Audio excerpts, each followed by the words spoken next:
Did you get your first sewing machine for Christmas or decide that this is the year you're going to learn to sew?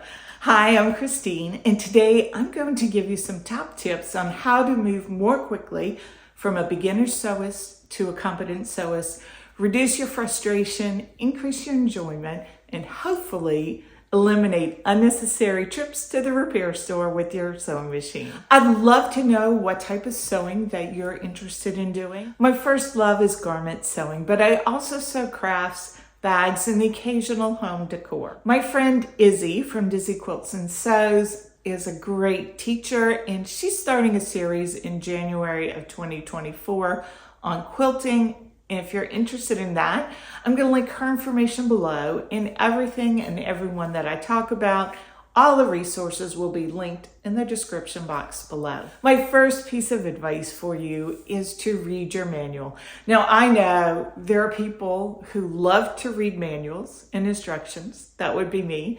And not everybody likes to do that. Trust me, reading the instructions, the manual, will help you to move along faster.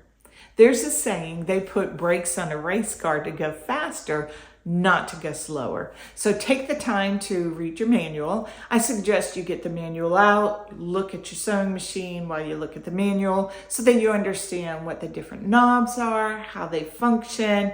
There are great tips in your manual that are general sewing tips and things that are specific to your machine. But don't worry, I'm going to go over some critical things, so let's head up to the sewing room.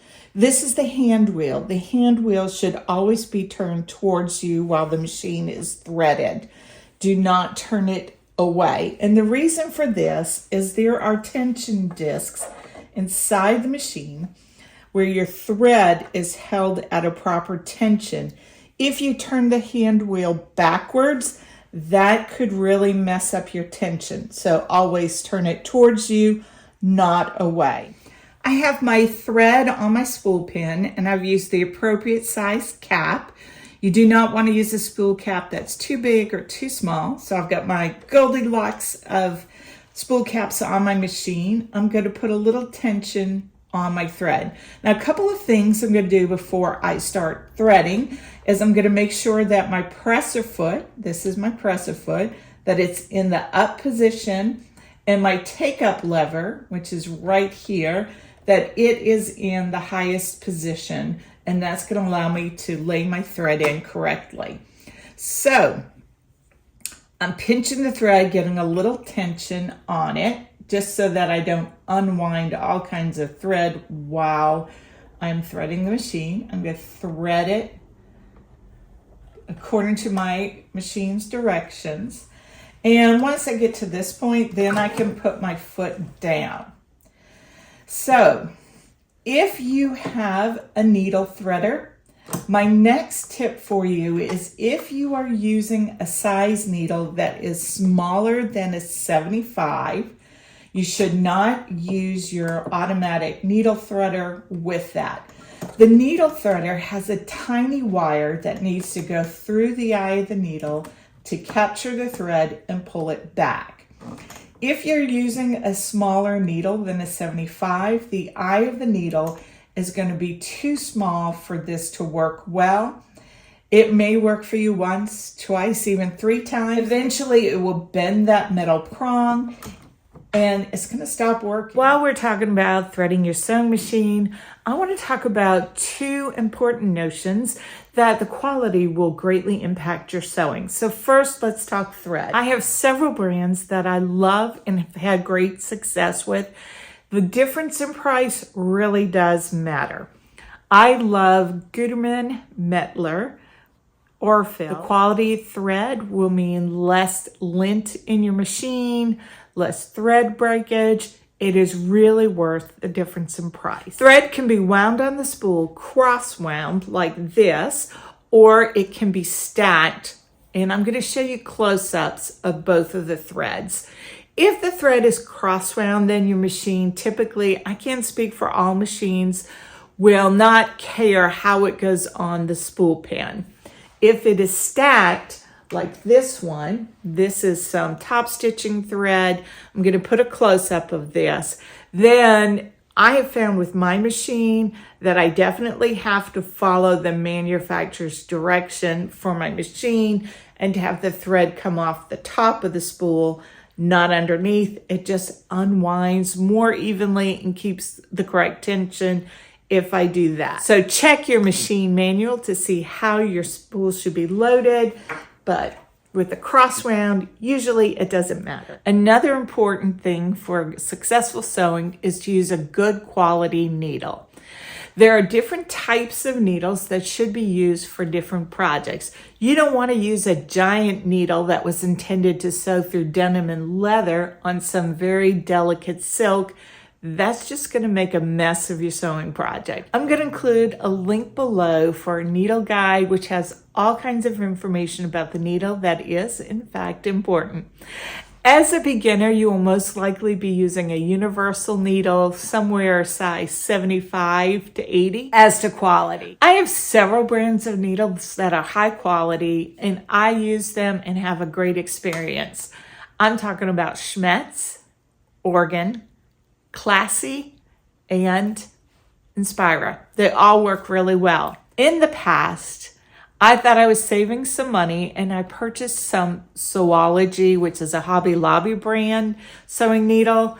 They had them on a great discount, 50% off. They were already less expensive, and I bought a bunch of them and they were garbage, and that's where they ended up. They were cheaply manufactured, had little burrs on the shaft of the needle, and they were causing snags and lots of thread breakage because that thread was rubbing against the burrs on the needle.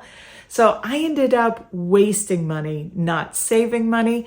So it does matter for quality. I encourage you to take a sewing class, whether it's an in-person one or online. I'll leave some links below to some online classes that I'm aware of. The sewing community is so good in giving and sharing of knowledge. And on that note, if you have any tips for someone new to their sewing journey, please leave them in the comments section below and we can all learn from each other. A new hobby is always exciting and it can be tempting to buy all the things. I do know this. I would caution you against buying everything in the Sewing Notions aisle because there are plenty of opportunities to spend money on this sewing hobby. So I want to go over a few of the things that I would consider essential sewing items. If you in the community have some ideas that you'd like to add to it, please leave them in the comments section below. These are items that I consider essential. The first would be a pair of fabric scissors. These are going to be scissors you will only use on fabric. I would suggest you have a pair of scissors that is a decent quality for cutting out your paper patterns. I do not use this pair to open boxes or cut through zipper teeth. I have this string on them simply because I took these scissors when I used to work at a sewing center and I wanted to designate these as mine. Very often we like the same brands. That's another reason I have a tag on my Ginger scissors. Westcott brand and titanium scissors. I really like these for cutting out my pattern pieces. The seam ripper is your friend. Your sewing machine will probably come with one. I like a good seam ripper, and if they get dull, I toss them and get a new one. Then you need some kind of pin for pinning your fabric. You can use pins or you can use clips.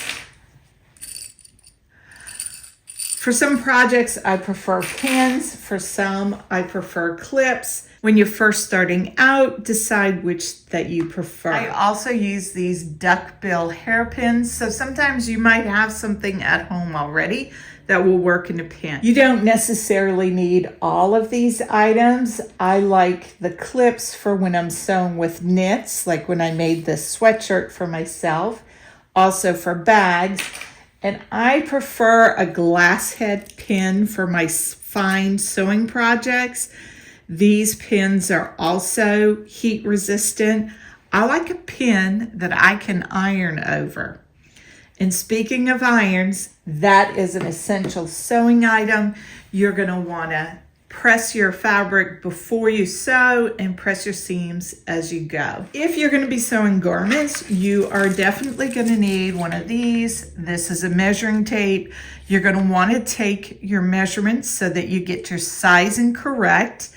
The size pattern that you sew does not have anything to do with the size clothes you wear in ready-to-wear garments. So you're going to want to take your measurements. You can also use this when you're measuring fabric and other things as well. So let's talk about some nice to have items. I really do enjoy cutting out my patterns using a mat and a rotary cutter. I like this particular rotary cutter because as soon as I let this go, the blade is released and I can lock it. Again, you'll notice I have a tag on it. I use this only for fabric and I change the blades when needed. It's definitely a nice to have, not essential. You can cut your fabric out with scissors. I find I'm much more precise using my rotary cutter and it's quicker for me. It did take a little bit getting used to. I sewed for years cutting out with scissors. Now I use the rotary cutter for most of my sewing. There are times where this is not appropriate, so that is a nice to have. Along with the cutting mat, a quilting ruler is very helpful in getting some precise cutting and making things quicker. Not necessary, but it is nice. Something I wish I knew before I bought a couple of these quilting rulers is that there really is a difference in them. I really like the Creative Grids brand. The markings are clear and easy to read, and it's much easier to get a precise cut. I don't have any Creative Grids rulers because I already bought so many. I'm primarily a garment sewist. If I could have a do-over, I would definitely go with the Creative Grids. A nice to have are snips. These are some Fiskars snips. It's got this handy guard built in.